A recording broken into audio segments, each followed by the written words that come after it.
زمین اگر کوئی آدمی وقف کرتا ہے تو کس لیے وقف کرتا ہے؟ اس کے فوائد کیا ہیں؟ اس کے فائدہ سب سے پہلا یہ ہے کہ زمین آدمی نے وقف کی اللہ کے لیے، اللہ کی رضا کے لیے، قوم کی خدمت کے لیے، مسلمانوں کی خدمت کے لیے، مسلمانوں کی دعاؤں کے لیے، اور ایک فائدہ یہ ہے کہ میرے مرنے کے بعد ہمیشہ مجھے ثواب ملتا رہے۔ جیسا کہ مسجد ہے، اب یہ مسجد ہے، بنانے والے انتقال ہو گئے، لیکن جب تک اس مسجد میں نماز ادا کرتے رہیں گے تو ان کو ثواب ملتا رہے گا۔ اسی طرح مدرسے ہیں، کوئی آدمی نے مدرسہ تعمیر کر دیا، مدرسے میں جب تک طلباء تعلیم حاصل کرتے رہیں گے قرآن کی، حدیث کی، جب تک ان کو ثواب ملتا رہے گا۔ یا کسی نے مسجد مدرسہ تو نہیں، بلکہ میں تو یہ کہتا ہوں کہ مسجد مدرسے بنانے والے تو اس وقت میں بہت لوگ ہیں، ہزاروں لوگ ہیں، لیکن قبرستان کو جگہ دینے والے بہت کم لوگ ہیں۔ لیکن بعض لوگ قبرستان کو جگہ دیتے ہیں، تو قبرستان میں مسجد تو اس زمانے کی کتنی آباد ہیں آپ کو معلوم ہے، لیکن قبرستان ضرور آباد ہیں۔ مسجد آباد ہو یا نہ ہو، لیکن قبرستان ضرور آباد ہیں، آپ دیکھ لیں جا کر۔ تو قبرستان کے لیے کسی نے جگہ دے دی، کس لیے؟ کہ جب تک لوگ یہاں پر دفن ہوتے رہیں گے تو مجھے ثواب ملتا رہے گا۔ یا کوئی آدمی عیدگاہ کے لیے زمین دے دے، اب وہیں عید کی نماز پڑھ دینے کا ثواب ملتا رہے گا۔ کوئی آدمی خانقاہ بنا دے، مسافر خانہ بنا دے۔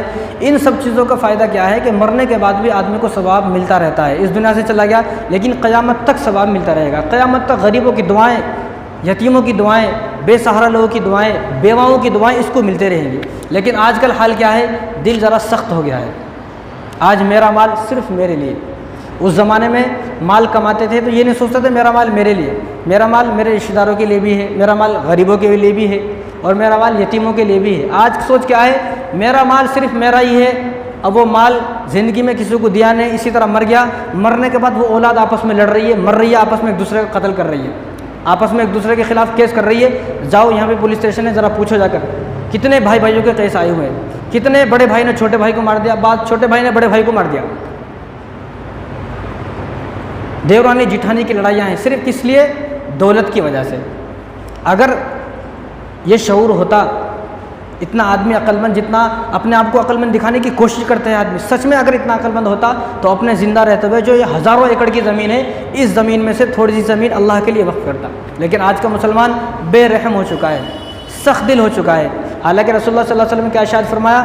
خیر الناس من ينفع الناس، کہ تم میں سب سے بہتر انسان وہ ہے جو لوگوں کو نفع پہنچائے۔ تو ہم لوگوں کو نفع پہنچانے والے بنے، لوگوں کو تکلیف دینے والے نہ بنے۔ ہمیں بہتر انسان بننا نہیں بننا۔ دنیا میں جتنے بھی لوگ آئیں، ہر آدمی موت تک یہ کوشش کرتا ہے کہ میں بہتر انسان بنوں، لوگوں کی نظروں میں بھی، اللہ کی نظروں میں بھی۔ اب یہاں اللہ رسول اللہ صلی اللہ علیہ وسلم نے کیا فرمایا؟ خیر الناس من ينفع الناس، جو آدمی لوگوں کو نفع پہنچائے، یہ آدمی لوگوں کی نظروں میں بھی اچھا انسان بن جائے گا، اللہ کی نظروں میں بھی اچھا انسان بن جائے گا۔ تو ہر آدمی کو چاہیے کہ وہ نفع پہنچانے والا بنائے۔ اگر اتنا بھی کوئی نہیں کر سکتا، میں تو کہتا ہوں کہ کسی نہ کسی کو ایک مہینہ کا راشن ڈلا دے، کسی غریب کی ذمہ داری اپنے اوپر لے لے، بھائی فلاں آدمی غریب ہے، فلاں ہمارے محلے میں بیوہ ہے، یتیم ہے، بے سہارا ہے، چلو میں اس کے گھر ایک مہینے کا راشن ڈلا دیتا ہوں۔ اگر زمین بھی وقف نہیں کر سکتے تو یہ زمین تو وقف کرنے کی وہ بات تھی، اب تو وقف بورڈ کی رپورٹ ہے کہ پچھلے 65 سالوں سے کسی آدمی نے اپنی زمین وقف نہیں کی ہے۔ معلوم ہوا کہ 65 سال ہو گئے، 65 سال پہلے تھے مسلمان اصلی مومن، 65 سال سے اب کوئی مسلمان کوئی مومن نہیں ہے۔ وقف بورڈ کی رپورٹ ہے کہ 65 سال ہو گئے، 65 ایئرس ہو گئے کہ کسی آدمی نے، مسلمان نے اپنی زمین اب وقف نہیں کی ہے، کیونکہ اب جو ہے اپنی دولت پر آدمی خود سانپ بن کر بیٹھا ہوا ہے۔ جب وہ مر جاتا ہے اب اس کا بیٹا سانپ بن کر بیٹھا ہوا ہے۔ اس لیے میں کہتا ہوں کہ ان کی مالداری کا راز اور آج کے مسلمانوں کی غربت کا راز یہی ہے۔ ان کی مالداری کا راز کیا ہے؟ وہ بادشاہ امیر کیوں تھے؟ ان کی امیری کا راز یہ ہے کہ وہ اللہ کے نام پر خرچ کرتے تھے، اللہ کے نام پر دیتے تھے۔ اور آج کا مسلمان مہینے میں 50-60 ہزار کما کے بھی غریب ہے۔